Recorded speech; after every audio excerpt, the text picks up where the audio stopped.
How the do peeps, and welcome back to the channel.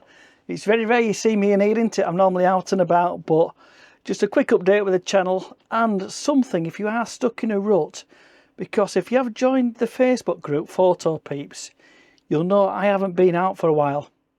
Basically just had an operation on a hernia, so I'm out of action well and truly until September. So obviously we're in the middle of the F7.1 road trip to Northumberland, so I'm hope you're enjoying them. There's probably about another 3 videos to come out yet as you're watching this. But what I have been doing, I've obviously been editing them videos, but because I can't go out and I've lost a bit of mojo as such, I have been going through my back catalogue. But what I thought I'd do is go through the year so far for me, and it is giving me that bit of a buzz, ready and wanting to get back out again. So if you are stuck in a rut, this might help. So what I've done, I've started for January this year, so it's going to be a bit of a review. I've tried to choose one image from each month. So we'll start with this one, which I'll put on the screen now for you. Obviously Mary's Shell, a very well photographed area is this. But obviously Mary's Shell now has all these new sea defences in. This was taken on our first meetup of the year. The Photo Peeps meetup, we did Fleetwood Rex and Mary's Shell. Obviously quite a lowish high tide, so we've got the water around the shell, but it didn't quite cover the boulders. But we got a lovely sunset, so I thought this made a nice, interesting image, let's say, with Mary's Shell, long exposure, and including the sea defences. On a very high tide, the sea defences vanish, so you can get that minimalist look again.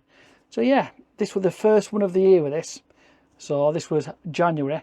But what I'll do as well, I'll link all the descriptions below, well, all the videos below of when this was taken.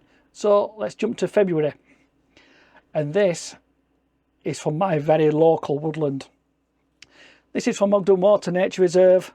I literally got up, I think it was one Sunday morning, got up, saw the fog, I thought, right, I'm going to go see what there is. And this is literally on the path, as you'll see in the video, leant against the fence and shooting straight across the reservoir. The light was coming down through the fog, and it was just catching these trees on the right hand side. So yeah, this was February this year, so hence the mist and the fog. So hopefully by the time I get back out come September, October, we might get some more mist and fog about. So yeah, so let's go to March. And this was on the optical creator meetup, Daniel. So yeah, I'll link the description down there. He had a meetup as well. So all these meetups they are free as well in these photo groups. The Photo Peeps ones, the optical creator group, I think that's Lens and Light now, and obviously the Thumbs Up group.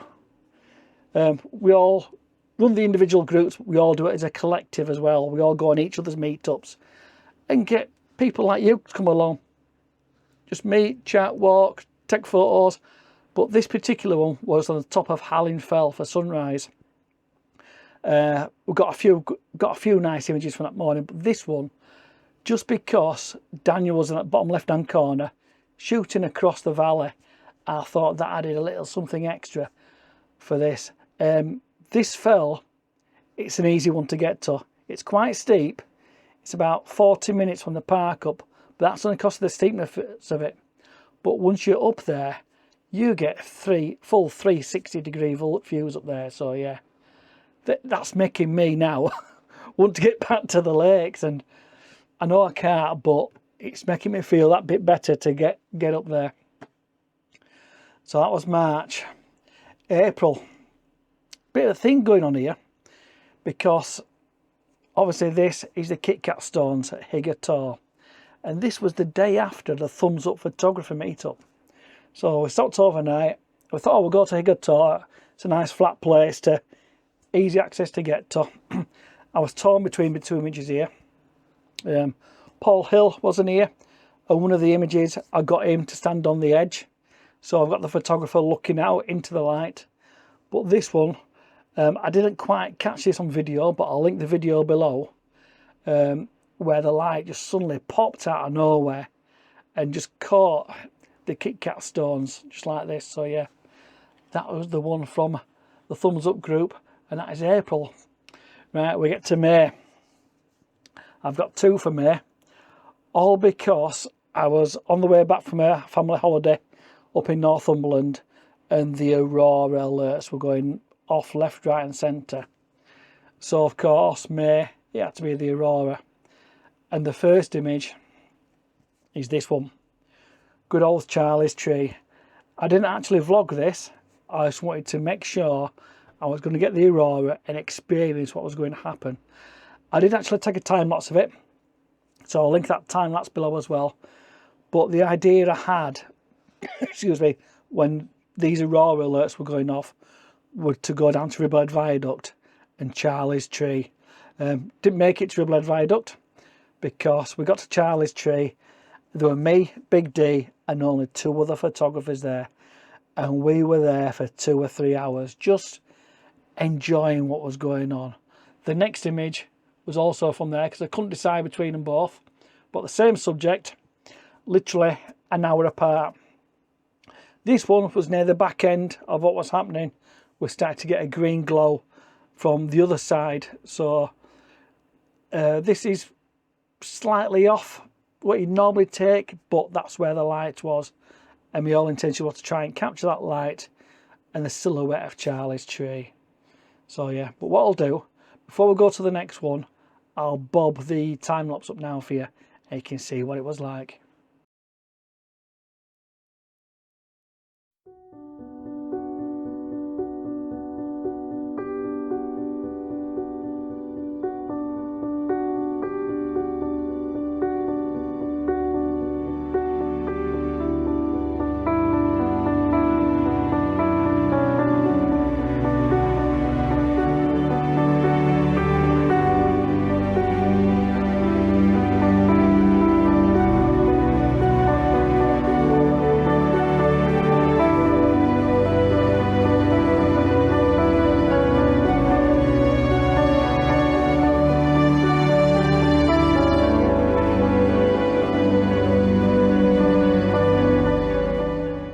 Right then, we're into June, and we, as a collective on the F7.1, if you don't know what the F7.1 is, 7 of us, 7 photographers, we have a chat. We've got our own little group.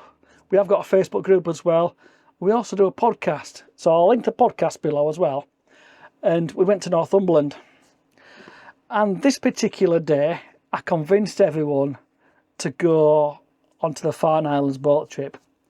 We actually paid for the landing, and we got an hour on the landing, all because we wanted to photograph puffins. However, I'll bob this image up now because this isn't a puffin. As soon as we got onto the island, these Arctic terns were flying everywhere because they were nesting, and this was one of my favourites of the trip. Got some good ones of puffins, but I think this one just beat it, just because of its arms spread out, that backlit, and it is sharp as well. Managed to get it sharpness, so yeah, that was one. Obviously, we are in the middle of the the 7.1 road trip to Northumberland at the minute, so I think this will be the next video you actually see. So yeah, I'll bob the link below anyway.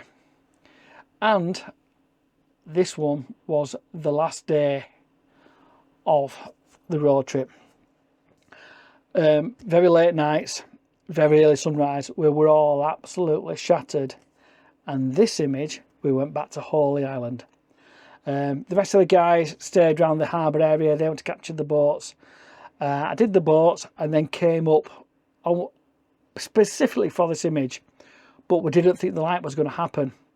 As you'll see on the final episode of the road trip, I was jumping all over, trying to get over the fence, because I was on the beach when I saw this light happen. Jumping over the fence, more or less face down on the floor to try and get the fence on the right hand side above that horizon line. And I noticed the grasses would also break into the horizon, so yeah, I thought getting a bit lower like that just made it an interesting image. You'll see the rest of the images from here as well on the last episode of the 7.1 road trip. I think there might be 3 left when this goes out. So anyway, I had my operation on the 8th of July, and this image now, which I'll show you in a minute, was on the Sunday before. I took Big D up to where we did the Nikon Sony challenge, to this new woodland that I've sort of discovered, and we got a low-lying cloud, low-lying mist. We got absolutely wet through because the rain was coming in. But yeah, this image now, I think, is my favourite all-time woodland image I've taken, just because we got the atmosphere. I did take a bit of time to separate it as well, and this is actually, I think it's a 4-shot pano, because I shot this at 70mm just to try and get as much sky out as I could, because the sky was completely white with all the mist and rain and drizzle. So yeah, this was my probably favourite, which is, like I said, going through these now, it is making me want to get out and about. I know I can't yet, I know I've got to fully recover, but I just noticed a couple of days ago I was getting a bit down with my photography. I didn't know what to do after the operation, because I've got to take it steady for a while, but I started going through the back catalogue and then going through the January, February, all this year. So yeah, and it's brought me back to life again, raring to go. So I thought I'd just do a quick video where I was with my photography, my best images, what I think are my best images anyway, my favourite images from this year. And yeah, I hope it just helps you if you're stuck in a rut. Look at your past images, it might bring you back to life. But I'll link all the Facebook groups below, because obviously we do have all the meetups. All the meetups are free as well, by the way. We don't charge for any meetups on the Facebook groups. So there's Photo Peeps, the Thumbs Up group, and the Light and Lens group from Optical Creator. I'll link all them below. If you've enjoyed this, please give the old thumbs up. If you haven't subscribed yet, please consider subscribing. And I hope you enjoy the rest of the Northumberland. And hopefully when all these are done, I will be back out and about, back in the Yorkshire Dales. So yeah, enjoy the next coming videos of Northumberland, and I'll see you on the next one.